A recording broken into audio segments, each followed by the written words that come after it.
โอ้ยว่าบุญเอ๋ยบุญคุณพ่อสิมีสิ่งใดน้อหามาเปรียบเทียบใส่เดือนั้นมาบ้านนี้ลูกสำเร็จกว่าลืมไรในพระอุดมเก่าโอ้โอ้โอ้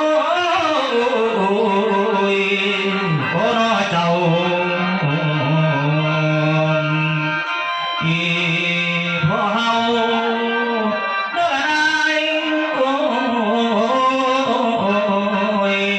โอ้ยน้อโอ้ยอาโอ้ยละนาง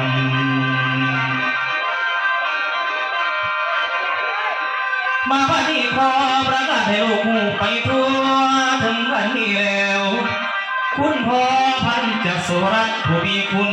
เด้อฝ่าเลี้ยงลูกมาตั้งแต่อ้อยจนติดพ่อฝ่าหอยจนกระทั่งเท่าใหญ่แม่ลำบากปานไหนแสนที่ทุกข์ยากให้พอมันสู่พอถอยทั้งผู้ใหญ่ผู้น้อยแขนมือหน่วยตาตนนี้แล้วลูก7 คนพอพ้นทุกเมื่อยสำใดบ่เคยยานลูกผู้คนยังจำมันโอ้โอ้โอ้โอ้โอ้ยโอ้ยโอ้โอ้ยโอ้ยมาวันนี้ลูกผู้คนยังจำมันบ่มีวันสิลืมลายบุญคุณพ่อพันนั้นมากหลายยังเปรียบบ่ได้อยู่ในพื้นโลกคนถ้าคุณพ่อหลายมาบนพบเกียรติเกียรติสีนี่แล้ว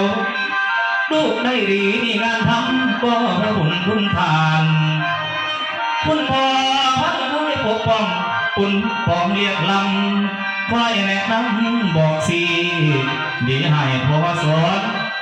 ยำประมงเจ้าข้าก่อนสอนสั่งไปยังบุตรในโลกามนานุษย์พรคือเราคมฝ่ารับสุขีพันมาได้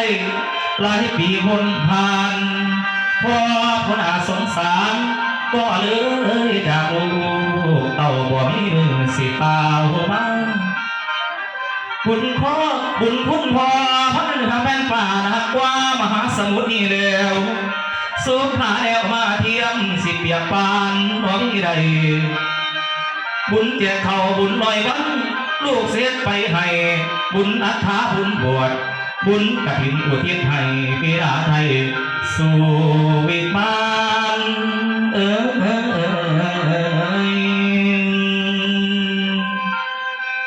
ขออธิษฐานชาติในใดหากได้ให้ได้เกิดเป็นลูกพ่ออีกสักคนจากกี่ภพกี่ชาติบุญช่วยดลให้พ่อแม่ลูกทุกคนได้พบกันลาสุขสำราญเมืองฝ่าแดนสุขาวดีในภพที่สูงส่งขึ้นสวรรค์ไปองค์ยองคุณละเด้อคุณพ่อจะสุรักเจ้าโอ้ยอย่ามีเศร้าแม่นบนห้องใส่ห้อง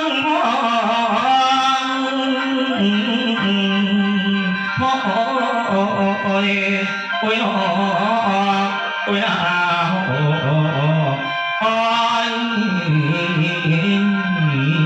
ละนางสาธุขอให้ดวงวิญญาณของคุณพ่อพันธุ์จัดสุรัตน์จงไปสู่สุคติในสัมปรายภพอยู่เทิงสวรรค์จันดาวดึงด้วยเถิดเอาลำนกเจ้ามาที่นี่